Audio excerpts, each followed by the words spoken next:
ஓம் அமிர்தேஸ்வரியே நமஹ. வணக்கம். அமிர்த கிருபாவோட ஒரு புது வீடியோவிலேக்கு எல்லாரையும் அன்போடு வரவேற்கிறோம். நம்ம இன்னைக்கு பேச போகிறது ஸ்ட்ரோக், பிரெயின் ஸ்ட்ரோக்னு நம்ம கூப்பிடுற செரிப்ரோ வாஸ்குலர் ஆக்சிடென்ட் சம்மந்தமான இதுதான். ஸோ எல்லாரும் கேட்குறாங்க, ஸ்ட்ரோக்கில் ஆயுர்வேதாவுக்கு ட்ரீட்மெண்ட் இருக்கா?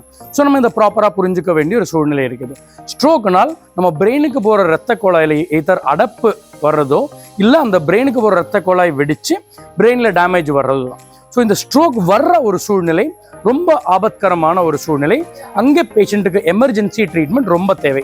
ஸோ அந்த மாதிரி சூழ்நிலையில் நம்ம எவ்வளோ சீக்கிரம் முடியுமோ அவ்வளோ சீக்கிரமாக பேஷண்ட்டை பக்கத்தில் இருக்கிற ஒரு ஹாஸ்பிட்டல், ஆங்கிலேய மருத்துவமனையில் எமர்ஜென்சி கேஷுவாலிட்டியெல்லாம் இருக்கிற ஹாஸ்பிட்டலில் கூட்டிகிட்டு போகிறது, இல்லை நரம்பு சம்பந்தமான நியூராலஜிஸ்ட் இருக்கிற ஒரு ஸ்பெஷலிஸ்ட் ஹாஸ்பிட்டல் இருக்குதுன்னா அங்கே கூட்டிகிட்டு போய் அந்த பேஷண்ட்டோட உயிர் காப்பாற்றுறது ரொம்ப முக்கியம்.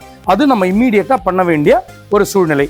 பேஷண்ட்டோட உயிர் காப்பாற்றி அவங்கள ஸ்டெபிலைஸ் பண்ண வேண்டியது கண்டிப்பாக ஒரு ஆங்கிலேய மருத்துவமனையில் தான் நமக்கு தெரிஞ்ச அங்கே தான் அது ப்ராப்பராக பண்ண முடியும். ஸோ ஆயுர்வேதாவுக்கு ஸ்ட்ரோக்கில் என்ன ரோல்னு நீங்கள் கேட்டிங்கன்னா, இந்த ஸ்ட்ரோக் இந்த ஆங்கிலேய மருத்துவமனையில் ட்ரீட்மெண்ட் முடித்து நிறைய பேருக்கு நம்ம ஈஸியாக அவங்கள ஹாஸ்பிட்டலில் கூட்டிகிட்டு போனால் நிறைய பேருக்கு ஒரு பிரச்சனையும் இல்லாமல் உங்கள் கை காலெல்லாம் நார்மலாக ஒர்க் பண்ணுற சூழ்நிலை வரும்.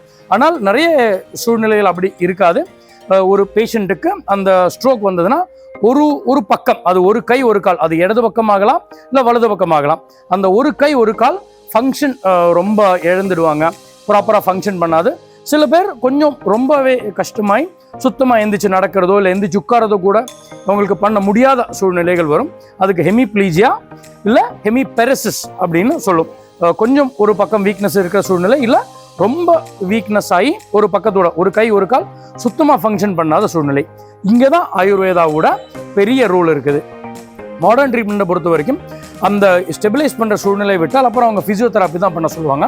பட் ஆயுர்வேதாவில் ஃபிசியோதெராப்பி இல்லாமல் அது கூடவே நம்ம ரொம்ப ஸ்டிஃப்னஸ் ஆன கண்டிஷன்ல எல்லாம் நம்ம ஒத்தனங்கள் பொடியில் சூர்ண பிண்ட ஸ்வேதன்னு சொல்லும். இப்போ எண்ணெய் போட்டுட்டு பொடி பொட்டலம் கட்டி அதில் ஒத்தனம் கொடுக்கறது, அதே மாதிரி பச்சளைகளை வறுத்து அதில் பொட்டலம் கட்டி ஒத்தனம் கொடுக்குறது பத்திர பிண்ட ஸ்வேதான சொல்லும்.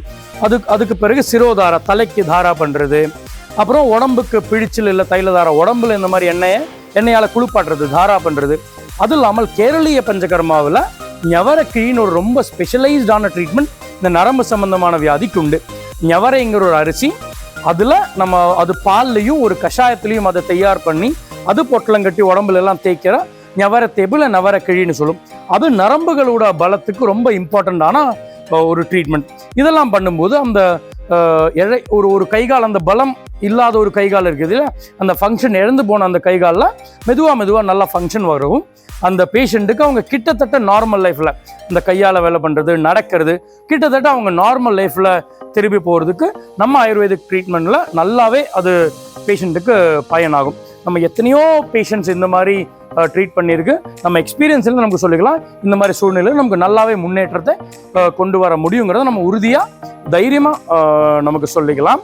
ஸோ நம்ம புரிய வேண்டியது, அந்த ஸ்ட்ரோக்குங்கிற அந்த எமர்ஜென்சி சுச்சுவேஷனில் நமக்கு ட்ரீட்மெண்ட் இல்லை, ஆனால் அதுக்கு பிறகு அந்த கைகாலோட ஃபங்க்ஷன் இருக்கிற அந்த ஒரு சூழ்நிலையில் ஆயுர்வேதா பேஷண்ட்ஸுக்கு ரொம்ப உதவும்.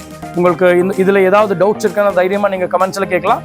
வேறு ஏதாவது டாப்பிக்கில் நாங்கள் பேசணுன்னா கூட நீங்கள் தைரியமாக கமெண்ட்ஸில் சொல்லிக்கலாம். தேங்க்யூ, நன்றி, வணக்கம்.